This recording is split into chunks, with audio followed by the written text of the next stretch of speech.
From LinkedIn News, I'm Leah Smart, host of Everyday Better, an award-winning podcast dedicated to personal development. Join me every week for captivating stories and research to find more fulfillment in your work and personal life. Listen to Everyday Better on the LinkedIn Podcast Network, Apple Podcasts, or wherever you get your podcasts. From LinkedIn News, I'm Jessie Hempel, host of the Hello Monday podcast. Start your week with the Hello Monday podcast. We'll navigate career pivots. We'll learn where happiness fits in. Listen to Hello Monday with me, Jessie Hempel, on the LinkedIn Podcast Network or wherever you get your podcasts. Hey everyone, and welcome to our Throwback episode. In our Throwback episodes, we are reintroducing you to some of our most popular episodes. This is great for new listeners who want to learn more about the work we've done in the past, and it's a great refresher if you've been a listener for a long time. Enjoy. Monique, thanks for joining us today. Hi, thanks for having me. Yeah, it's my pleasure. I was on your show, and now it's a pleasure and an honor to have you on ours. So how would you get us started by telling us a little bit about yourself and what you do? Absolutely. As an executive coach, I actually support people in being the best versions of themselves in the workplace. So working with individuals to strengthen their leadership skills and or just really help them excel in their professional self. In addition to really serving as an executive coach, I'm also a Gallup certified strength coach, and I am a coach trainer for people who are interested in becoming coaches or professional coaches. And in particular, I'm affiliated with the International Coaching Federation. So wear a lot of different hats, a lot of different times, and love it. And I think what helps to tell the story of what it is I'm doing now is my prior life was, I do have a background in corporate strategy and marketing from the other university up north, which I don't think I'll be allowed to say the name of, where I have my MBA. And so having a background, having worked in senior administration, marketing, sales roles, I know firsthand what it takes for being successful, in particular in large organizations, which is really honing in on the group that I most often serve. Absolutely. And let the listeners know about your podcast too. And thank you for asking. The podcast is Tuesdays with Coach Mo. And really the rationale as to what prompted me in moving into the podcast space is for the majority of 10 years, I've been coaching mid-career professionals. And one of the things I found is people have gotten to this stage in their profession. They're very qualified to do what it is they do and the technical skills. However, the challenges underneath their proficiency as a leader has really been developed by habits, let's say, and habits that haven't served them well, which makes it hard for them to pivot to be more effective, right?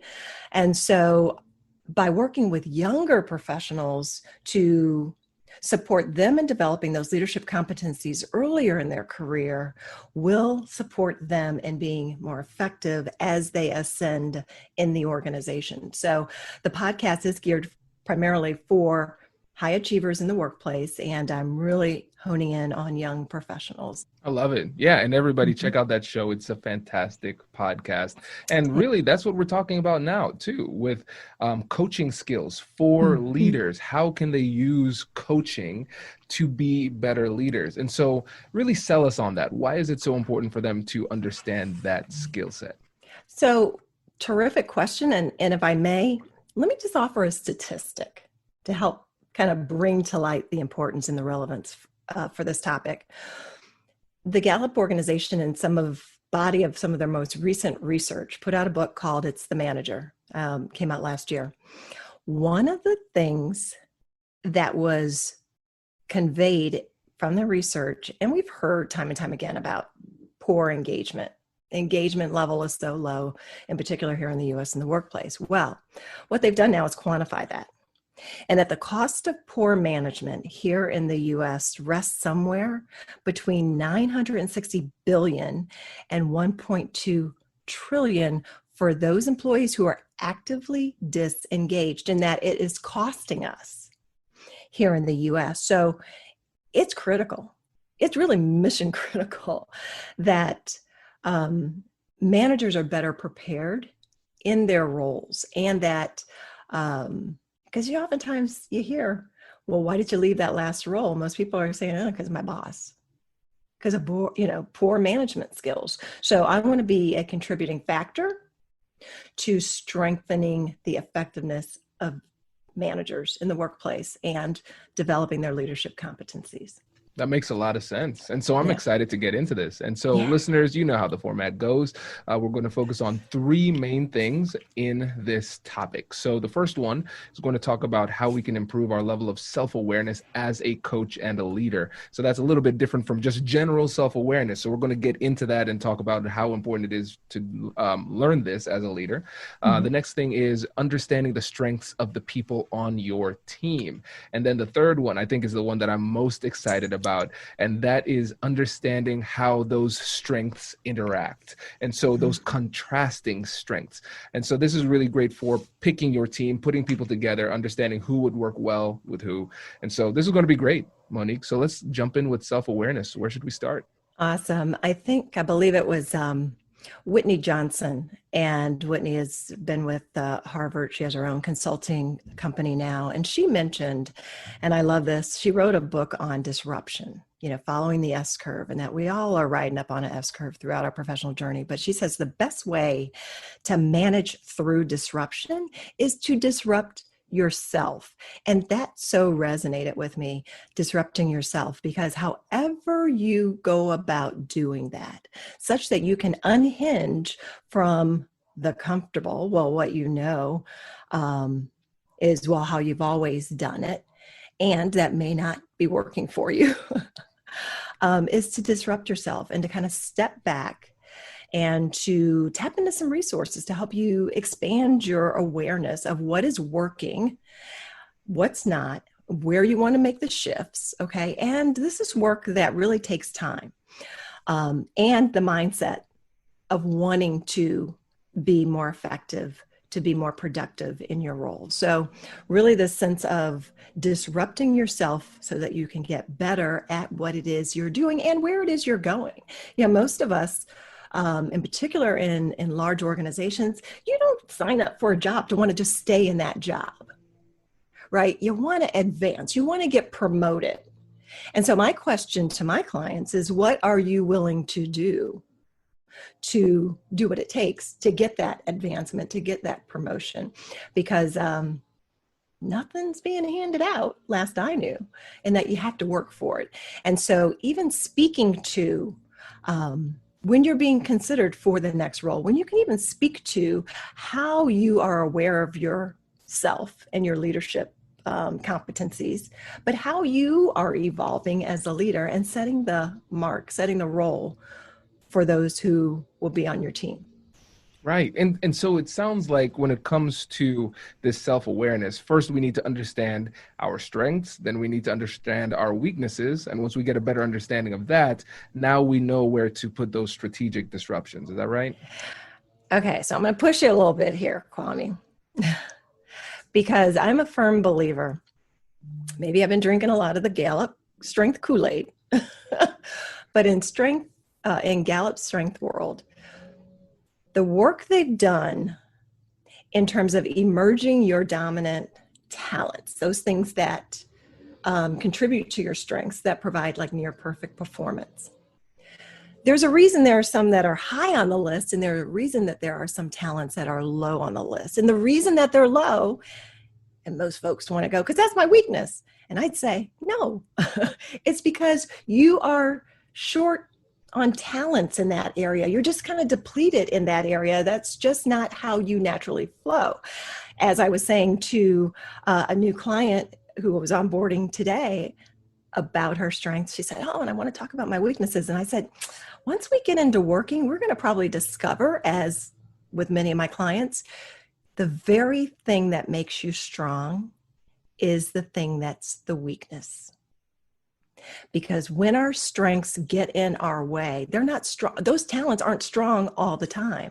It's those very things that make you strong that also serve as a barrier. Absolutely. And this is great. I think this is an opportunity first to remind the listeners, hey, I know you have gotten something out of this episode. All right. So if you like this episode, make sure to leave a review and shout out Monique, Coach Mo, and Yeah. in the review. That'd be great. And subscribe so you get access to our content as soon as it comes out. Does your company invest in professional development training? If you believe that your team would benefit from a negotiation workshop, all you need to do is go to our website, fill out the workshop request form, and then we'll set up a time to chat. These workshops are completely customizable, and we've done them all around the country. Negotiation and conflict resolution skills are beneficial across all professions, but they're especially useful in procurement, purchasing, sales, sourcing, and contract management. Our calendar is filling up quickly, and we even have some workshops scheduled for next year. If you think you might want one, I'd suggest reaching out soon so you don't miss out. Check out the link in the description to learn more. And now, back to the show. Brace the rudders! Raise the sails! Raise the sails! Captain, an unidentified ship is approaching. Over. Roger. Wait, is that an enterprise sales solution? Reach sales professionals, not professional sailors. With LinkedIn ads, you can target the right people by industry, job title, and more. We'll even give you a $100 credit on your next campaign. Get started today at linkedin.com/marketer. Terms and conditions apply.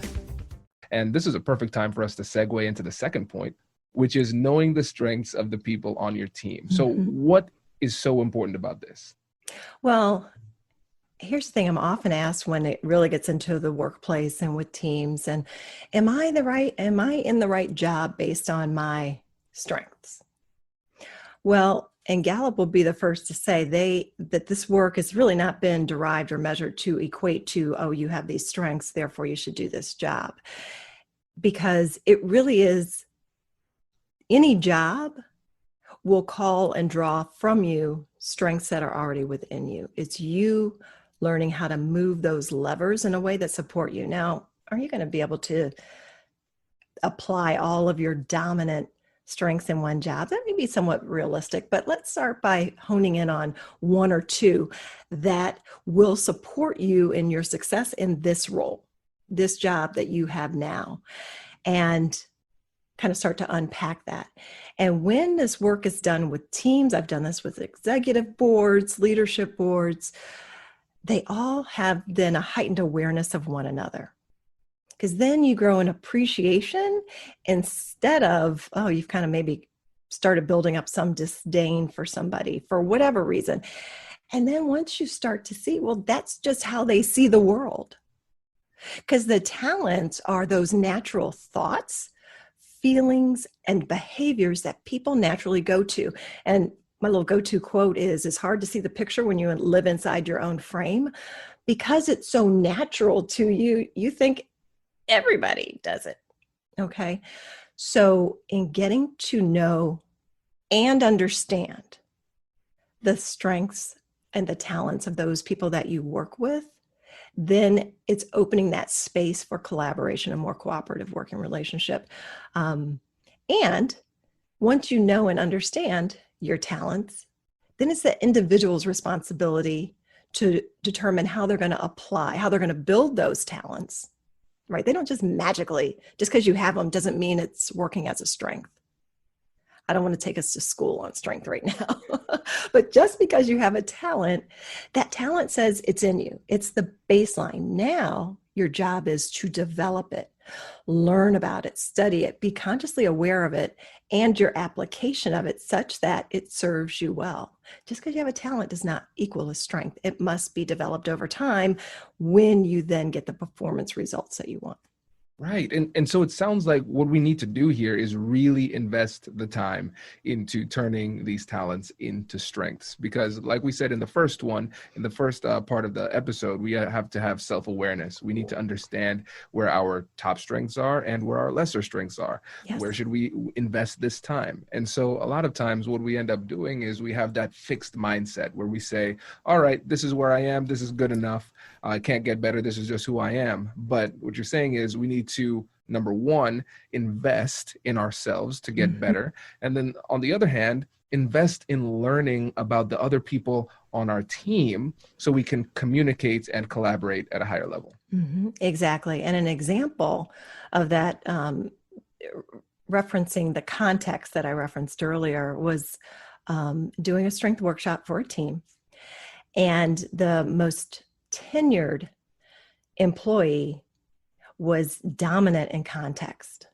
So her go-to in any new idea was, well, we did this back in 1995. She looked back. We did that and this worked. We did that and this didn't work.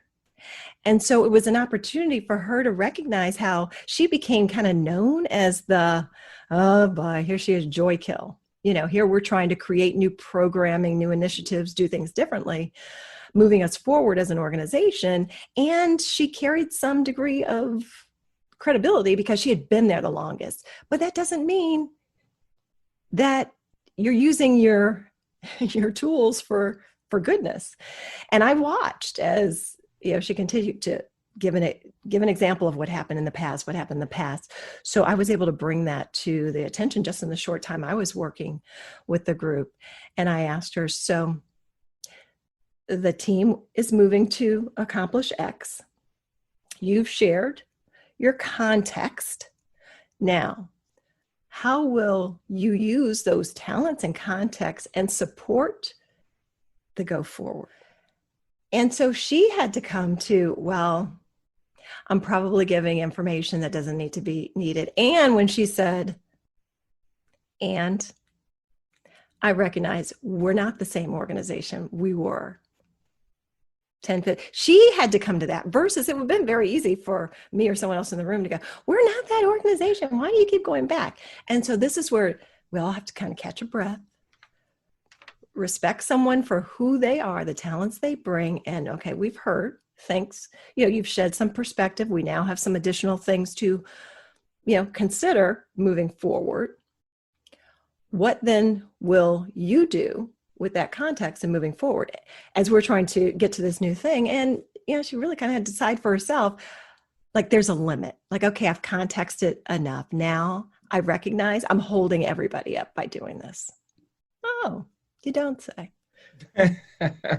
It makes so much sense. And I think about, I need to take this test. Dang it. And listeners of the podcast that will say, last time Lisa Cummings came on the show twice, you said she's it good. Twice. I need to take this test because I'm recognizing that I'm more on the strategy side, less on the executor side. And it's funny because my dad is the same way. But my mom is more of on the execution side too.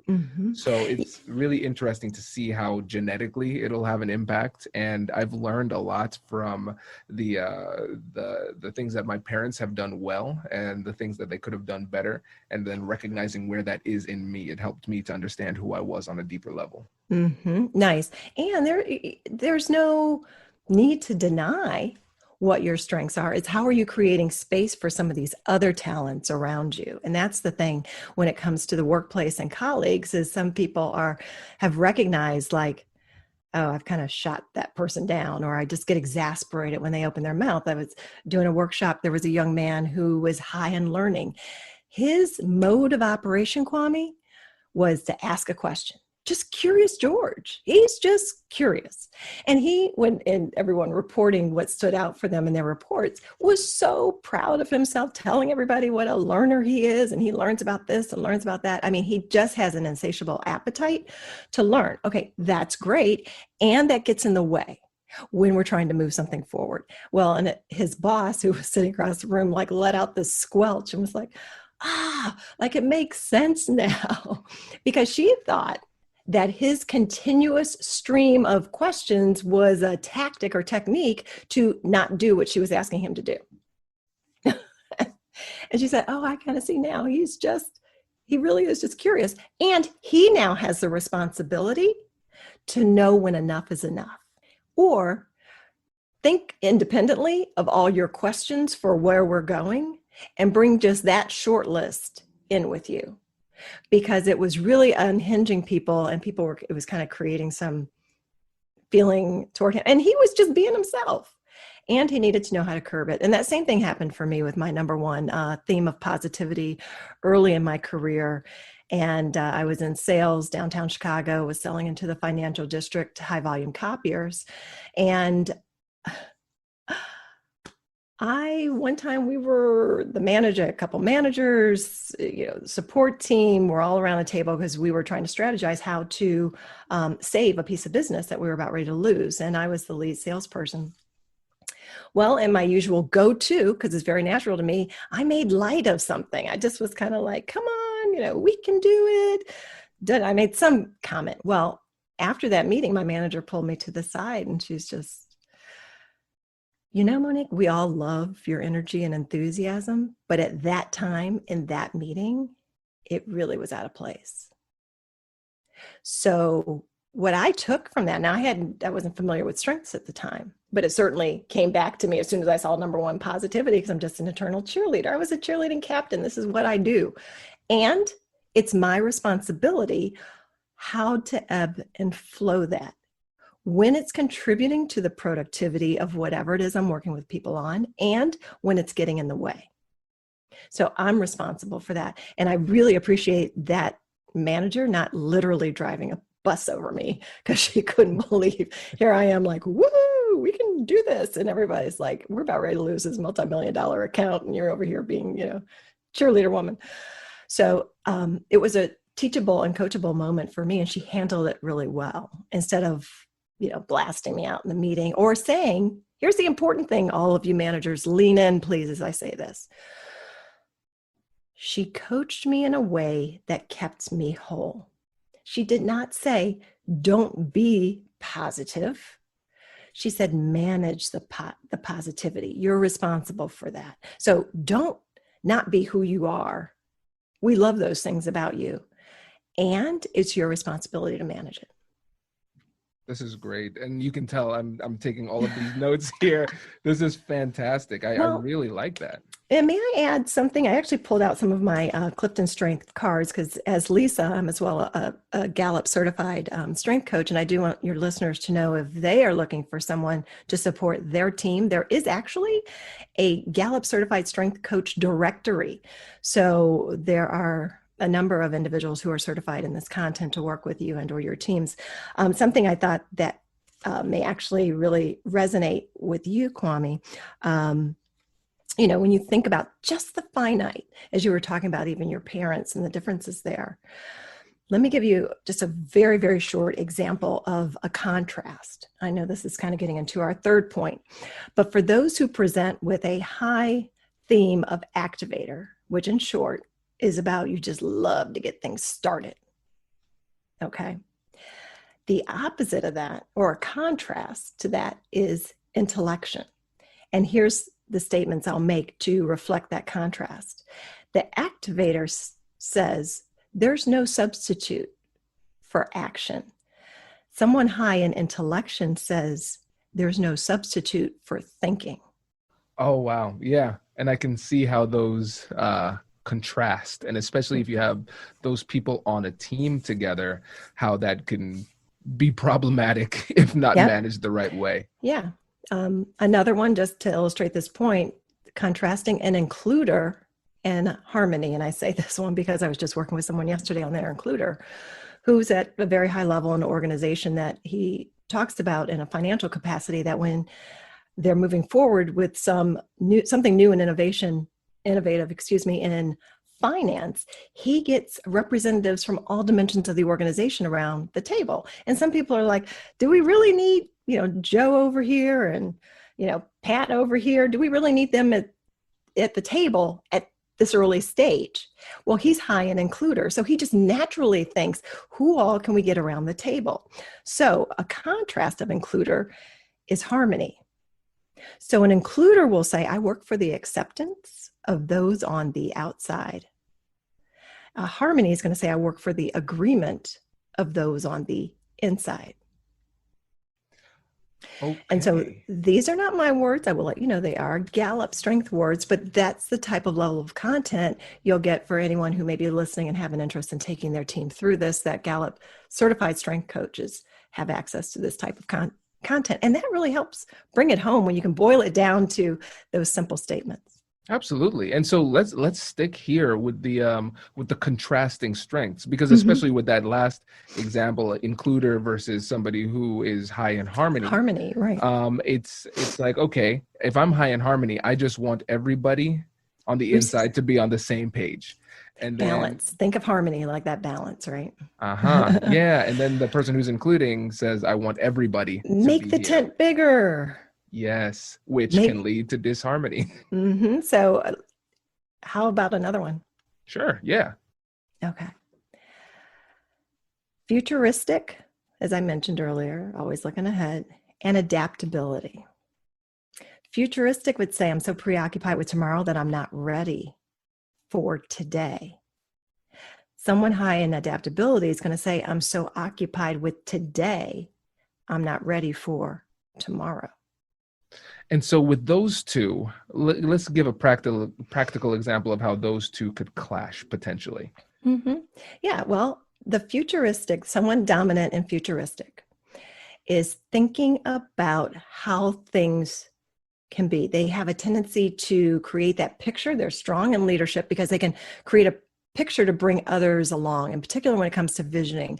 And, we're going to be the world leader in this, that, and the other.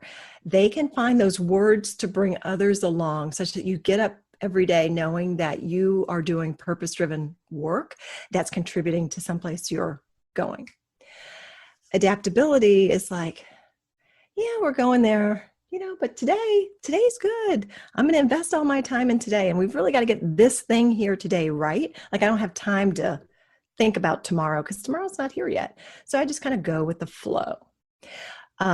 Those who I've coached with high adaptability, their watch out, this is a general statement, that I'm just going to make it as an observation, is they stay longer than they really should in situations that aren't serving them well.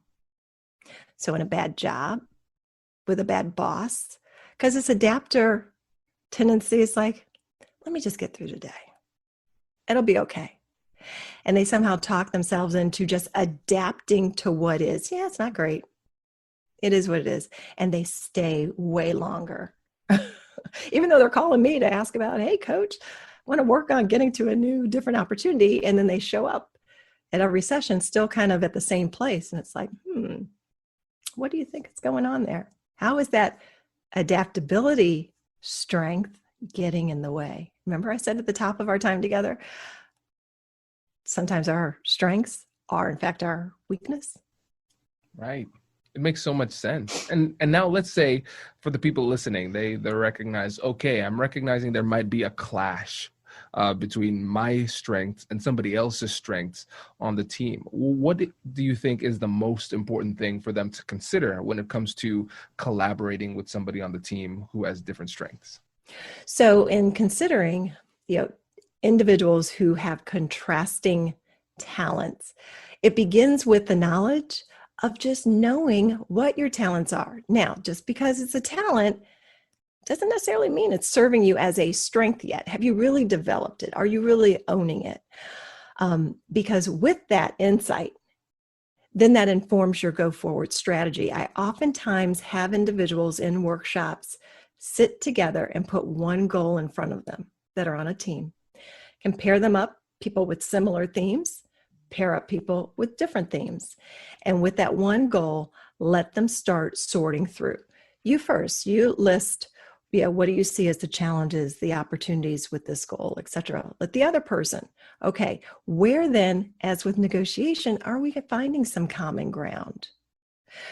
Because you have talents that are opposing, guess what? You also have other talents in support of those. So you look at your talents sometimes and how they pair up. They may get amplified. Like in particular, my number 1, 2, and 3 are activator, positivity, futuristic. So I get so excited just to get things started. That's a new idea for tomorrow. And it's fun. And then once I kind of get going and things start taking shape, then I'm like, okay, I'm done, like on to the next thing. So I almost need the contrast who's going to help keep me grounded and say, okay, yeah, I notice my getting a little impatient is because of my dominant themes is like no longer finding this fun. So what other themes now will I lean on? So when we take a client through their top 34, because they don't work in silos, it's looking at the collection of themes and helping them derive where else can they lean on that's natural and comfortable for them in order to keep moving the ball forward and meet the goal of the organization. And so individuals with the clarity of their themes are very capable of doing that, But it starts with understanding what it is for you and being transparent in terms of what's working, what's not, and moving forward. Fantastic. I love this. And it's so practical. And I know the people who are listening are going to recognize, oh, this is an aha moment. I understand myself a little bit better. I understand the people on my team a little bit better. And now we can collaborate and communicate at a higher level. And may I take that one step further? And you can engage with your family and friends in a different way. Because these talents are natural to you. Yes, the strength work and its findings and its research is all really about how we show up in the workplace. But the thing is, these natural thoughts, feelings, and behaviors transcend into your personal life as well. So it's who you are. And so sometimes we have to step out of the work, having our work hat on, and say, okay, just forget about work for a minute. How are your talents showing up amongst your friends, with your spouse, your significant other, with your kids? And let's start there. Because this is who you are. It's part of who you are. Right. Yeah. And again, how you have these conversations and how you interact with people and really just these relationships, it's going to have a significant impact. They will have a significant impact on your quality of life, your happiness. And it's like we say all the time, the best things in life are on the other side of difficult conversations. And when we recognize that, hey, we can make these conversations easier by developing a deeper understanding of ourselves and others through these strengths and talents, I think we're going to take a step in the right direction when it comes to collaborating, communicating at a higher level. Absolutely. So before you go, let the listeners know again about the podcast and how they can get in touch with you. Absolutely. Tuesdays with Coach Mo, and Mo is simply those two letters, M-O. I'm on Instagram, LinkedIn. Facebook's a little bit of a stretch, but they can find me at Tuesdays at tuesdayswithcoachmo.com or moniquebetty.com. Fantastic. Thank you again, my friend. This was really helpful. Thanks for having me, Kwame. My pleasure. Congratulations! You've just joined an elite club. By listening to a full episode, you're now officially on the Negotiate Anything team. So welcome aboard. What most team members do is they subscribe to the podcast because that allows them to automatically get the latest episodes of the show. The best things in life lie on the other side of difficult conversations. Keep learning, keep practicing, and keep getting better. Your relationships will improve, your career will soar, and you'll have the confidence you need to get the most out of these crucial conversations. Again, thank you for joining the team. We're excited to have you, and I will see you in the next episode. I'll catch you later.